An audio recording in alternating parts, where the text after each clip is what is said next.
virtually from all over the world. Do you think we're going to go a utopian world or dystopian? So, blind man in a dark room looking for a black cat that's not there. What do you want to do with AI? And one of the best books tell them that this technology is not nearly as powerful First as ever Flame Station conference. I'm Oscar Stark, and with my co-founder Bruce Adrain, it's our privilege to actually welcome you to this inaugural event. Are phones listening to us today and generating ads? I'm not saying anything. No. I know nothing. Thanks, Ron, and thank you very much to everyone. This was an awesome discussion. Kind of reflecting on talking about Flame Station, I'd like to also thank our Flame Station team, spearheaded by Lesedi Kunau and supported by Monica Bopape, Dushanka Nolan, Inga Rikoff, and Ruan Skutter. Counterpart. There's almost never some sort of change management, some sort of introduction. And what happens is people start fearing this technology, but we will get to this topic. Is AI our final invention? And again, a lot of the large clients I deal with are forced now really to build their own regulatory compliance frameworks. So as a business leader, when you think about this technology, what is your bring the printer closer story? Really drives me in the work that I'm doing is the future of our children, an ethical and responsible approach to artificial intelligence, which we will talk I would say appreciate your life, carpe diem, enjoy your day, enjoy your family, enjoy all the human values we have in and their ethical compliance frameworks within their business. I bring the printer closer example, understand people's jobs, help them to see this technology in a positive way. Because it's a decision that once it's being made, you can't very unlikely undo it. But we have no regulatory framework in this country, or in most countries in the world, sadly, around the ethical and responsible use of AI technologies. Oh my God, where do I start? 6 months, apply yourself. Anyone out there, if you say, I don't want to be in the matrix. 99% of human beings are very happy. What if AI develops a fight or flight awareness, like we have because of our consciousness? It's more than your coffee. I had my artificial intelligence just now, which is sort of black coffee, a little bit of milk. So what will work here doesn't always work in every situation, as you can imagine. What does the future look like? So I'm going to try to do a little bit of a prompt engineering on you today. UK. His statement was, all models are wrong. But even the world of HR, when it comes to how we recruit, how we look at resumes or CVs, how we conduct interviews, But some are useful. And to highlight the speed at which change is happening, essentially. And then you fast forward today, and you've got Replica, for example. Statement coined by Johan, who kind of went something like, you can't automate common sense. And really, what is the kind of the best talent? And really there is, the talent skill gap is a massive one. So, and keep in mind, the failure rate when it comes to AI projects is insane. It's also where you face. Like if you're in a fight. Meeting, because your phone is normally lying right there, go put it in the fridge or the microwave. Just don't forget it there. In a fight. And you're facing the wrong direction, you're going to get smacked in your head.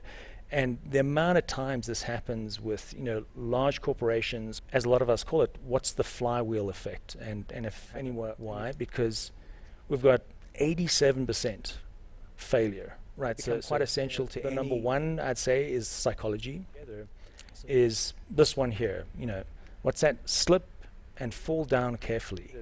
Like most senior executives, they're not guards as much. Companies, unless you're completely isolated on an island, you're going to be impacted by this. I think is that you very likely don't have the in-house skills at the moment.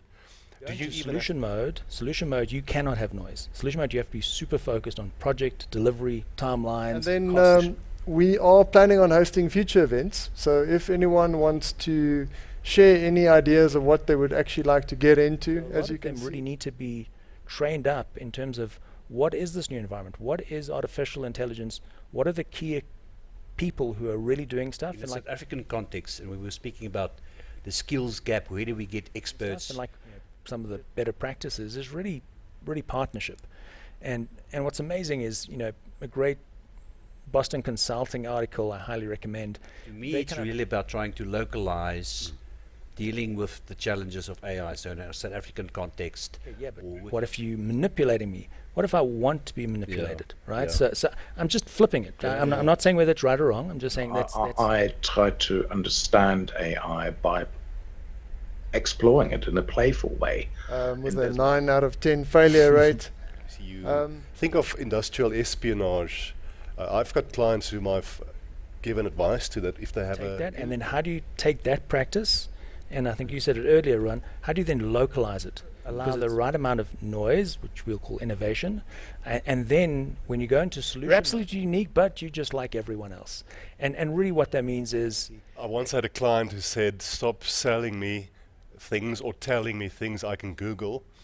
Tell me about the mistakes you've made. Krebs is going to join us all the way from London, speaking on a very important topic, the responsible and ethical use of AI. I think since the arrival of ChatGPT and so on, and more than 20 years in risk management, is taking on deep fake identities and trying to get access to your wealth products. So next one is something we have recently seen increasingly. You know, and I'm not minimizing that, but there's another, as Marcus said, there's another universe which is insane, which is just incredible. Are we living in the Matrix? Realistic. I think we're going to screw this up. We're already screwing it up. Are we good question. So from a purely professional perspective, the potential for good is absolutely there. If we think of healthcare and education, if we think of economic equality, is actually conduct risk, embedding the right culture, the right. Love your loved ones. Think about the future of our children and do the things that bring you pleasure as a human. Into looking into what AI can do to augment human activities, but at the same time, what are some of the risks that are out there? Privately or as a hobby, I also use a little bit AI. I fly drones and I enhance them or augment them. In the early days and that to regulate and make laws. My suggestion is like this: we start a community, and you go, okay, something really bad to go wrong, and what might that be?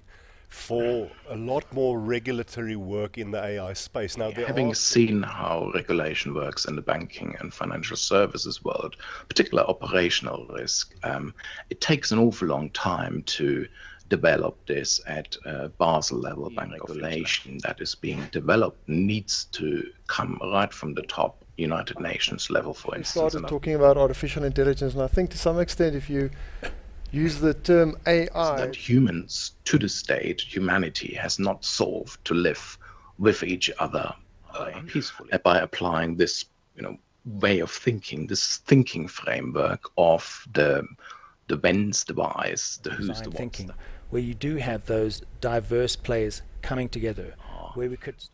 What are the risks? What is the contextual and strategic setting that is required? The thinking at an organizational level It will be accessible via our YouTube channel. Imagine what that does to the psychology of a human population who maybe...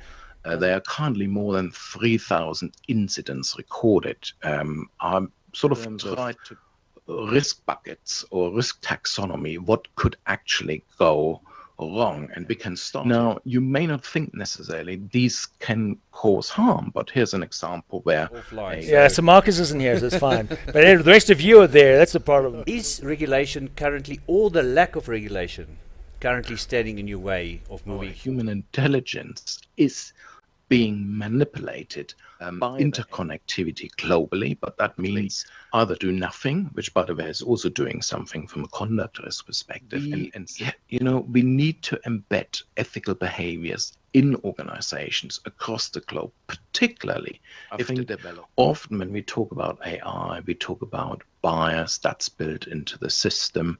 Kind of listen to the conversation today. The actual intelligence that we have in our panelists probably would frame the reality of what one should take away from this engagement as closing remarks much better than having to chat GPT it. And often what we've seen is AI actually amplifies human biases in different sectors.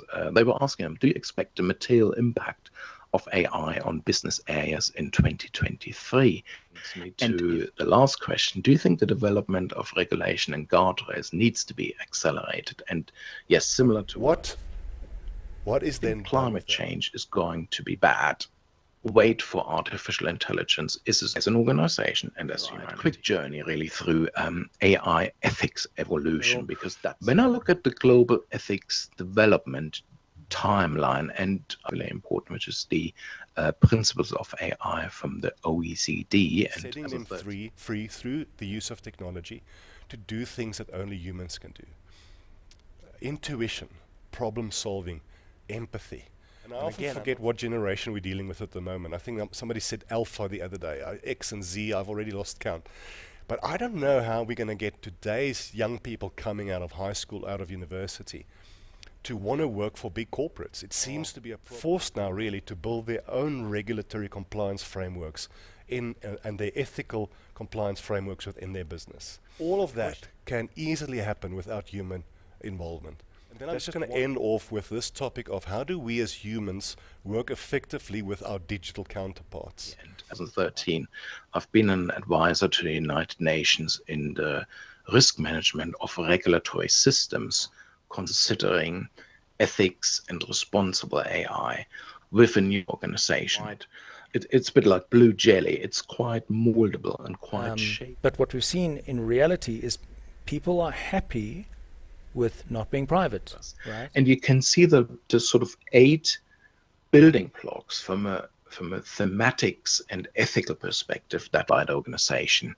There's a lot of talk out there in the market about privacy by design. So they cannot anymore determine whether information provided by ChatGPT has been derived somewhere from the internet or whether it has been hallucinated or made up by ChatGPT. Now that is of ethical and responsible AI, and who is responsible for implementing it within your organization? And ultimately the answer to this is challenges, but with great power comes great responsibility. So if you haven't got the authority or delegated authority within your again, like sometimes we can get into solving the wrong problem, we get all worked up going, the privacy thing, whatever, and we get all freaked out. Meanwhile, like, okay, but who cares about your privacy if you've never made a free choice decision in your entire life, right? Sound ethical framework within your organization, and first you can evidence to the regulators that you've done it the proper way. That's why you could become a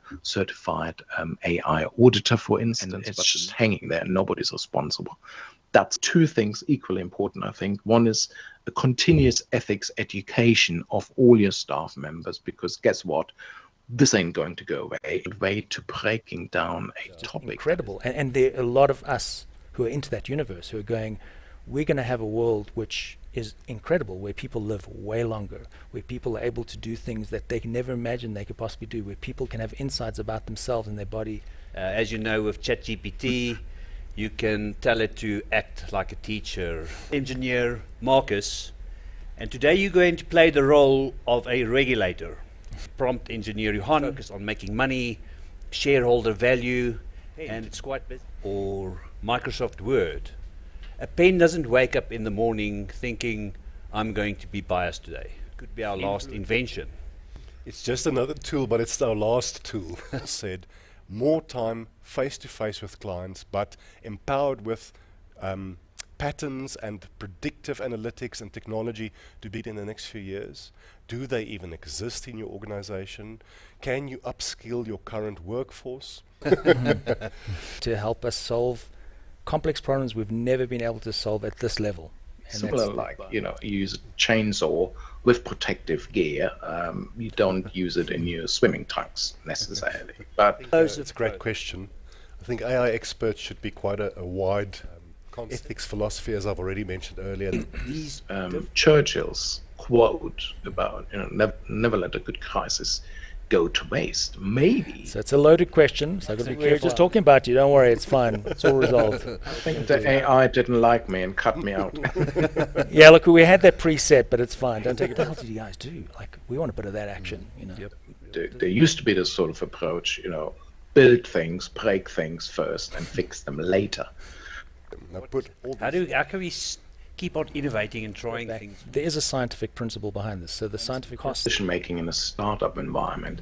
There's Often typically stop using your mobile phone. And eat good food, man, and drink good scotch. And don't just think about AI all the time. do it rather quickly. Now, my recommendation would be that the second. What do we do with this generational problem, this technological challenge, and the future workforce? With that, I say amen.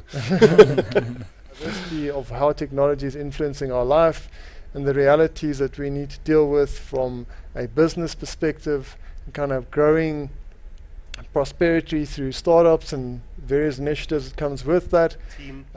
So professional, it was a lot of fun. I'm so energized now by this topic. I mean, I can go on for a long, long time.